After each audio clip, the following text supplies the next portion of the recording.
Hello everyone, this is doctor Vidyabhushan. आज हम लोग बात करेंगे एक फैसिनेटिंग और साइंस बेस्ड टॉपिक पे, growth modification in orthodontic treatment. नाम सुन के थोड़ा टेक्निकल लग रहा होगा, लेकिन मैं आपको ये बहुत ही सिंपल लैंग्वेज में बताऊंगा कि ये क्या होता है, कब किया जाता है और कैसे फ्यूचर में इसके जानने के बाद ब्रेसेस या सर्जरी की ज़रूरत को ये कम किया जा सकता है। अब जैसे सबसे पहले हम लोग ये जानेंगे कि जो ग्रोथ मॉडिफिकेशन होता है इसका मतलब क्या होता है।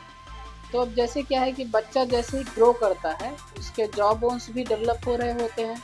तो ग्रोथ मॉडिफिकेशन एक ऐसा ऑर्थोडोंटिक फेज होता है जिसमें नेचुरल जॉ ग्रोथ को इन्फ्लुएंस करके हम उसे सही डायरेक्शन में गाइड करते हैं।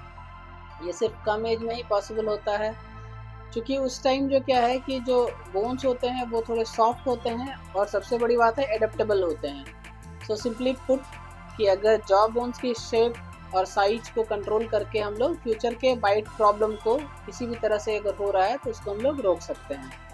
अब इसका एक और बात है जानना, ये बहुत ज़्यादा इम्पोर्टेंट है कि आखिर ये ट्रीटमेंट कब किया जाता है। यह ट्रीटमेंट 7 साल से लेकर 12 साल के एज ग्रुप में होता है, जब चाइल्ड ग्रोथ स्पर्ट स्टार्ट हो रहा होता है। ये फेज बॉयज़ में और गर्ल्स में दोनों में थोड़ा डिफरेंट होता है। गर्ल्स का ग्रोथ स्पर्ट थोड़ा सा जल्दी होता है बॉयज़ के कंपैरिजन में।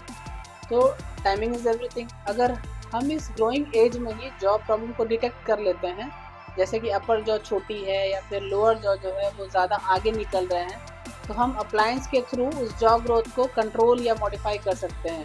वो पेशेंट के नीड के हिसाब से हम लोग उसको आगे या पीछे कर सकते हैं, या फिर ग्रोथ को रोक सकते हैं या फिर मॉडिफाई कर सकते हैं। अब क्या है कि किन प्रॉब्लम्स में ग्रोथ मॉडिफिकेशन की हेल्प जो होती है वो उससे मिलता है, वो हम लोग जानेंगे।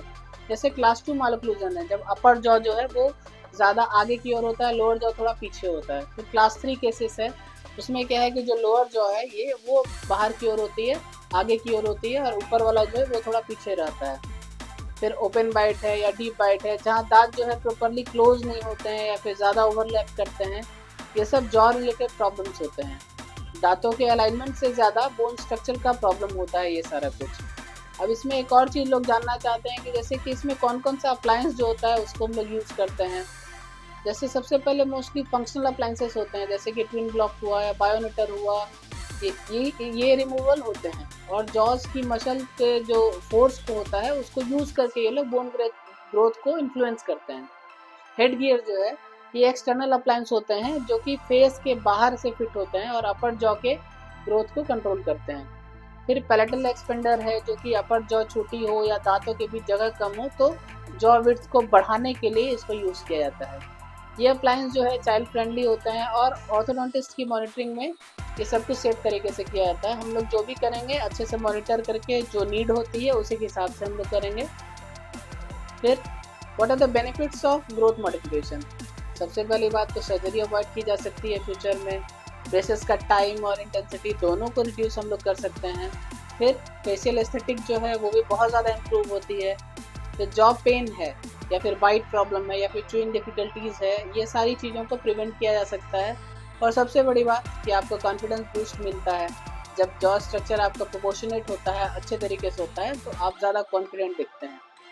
फिर लोग सोचते हैं, क्या ये जानना चाहते हैं क्या एडल्ट्स में भी ये पॉसिबल है। अनफॉर्चुनेटली ये पॉसिबल नहीं है। एडल्ट जो होते हैं उनके जॉ ग्रोथ को कंप्लीट अगर हो चुके हैं तो ग्रोथ मॉडिफिकेशन सिर्फ ग्रोइंग चिल्ड्रन में ही किया जा सकता है।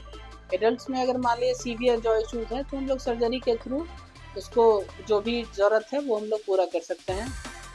तो दोस्तों, हम लोग एक बात ये भी है कि अगर मान लीजिए आपका बच्चा अगर 7 साल से 12 साल के बीच है और आपको लगता है कि दांत या जॉ अलाइनमेंट में दिक्कत होती है, तो आपको एक ऑर्थोडोंटिक कंसल्टेशन लेना बहुत ज़रूरी है। आप हमारे पास आइए, हम ग्रोथ को देख के बताएंगे। फिर जॉ ग्रोथ को कंट्रोल करके हम लोग फ्यूचर में कॉम्प्लिकेशन से भी बचा सकते हैं। और अगर मान लीजिए अर्ली ट्रीटमेंट करते हैं तो सिंपल ट्रीटमेंट होगा। चलिए, अगले वीडियो में हम लोग बात करेंगे कि इम्पोर्टेंट मतलब क्या क्या इम्पोर्टेंट डायग्नोस्टिक टूल्स है जो कि ऑर्थोडोंटिक ट्रीटमेंट में ज़रूरत होती है, इसके बारे में हम लोग डिस्कस करेंगे। तब तक के लिए बी अवेयर, स्टे इन्फॉर्म्ड और मुस्कुराते रहिए। Thank you so much, keep smiling.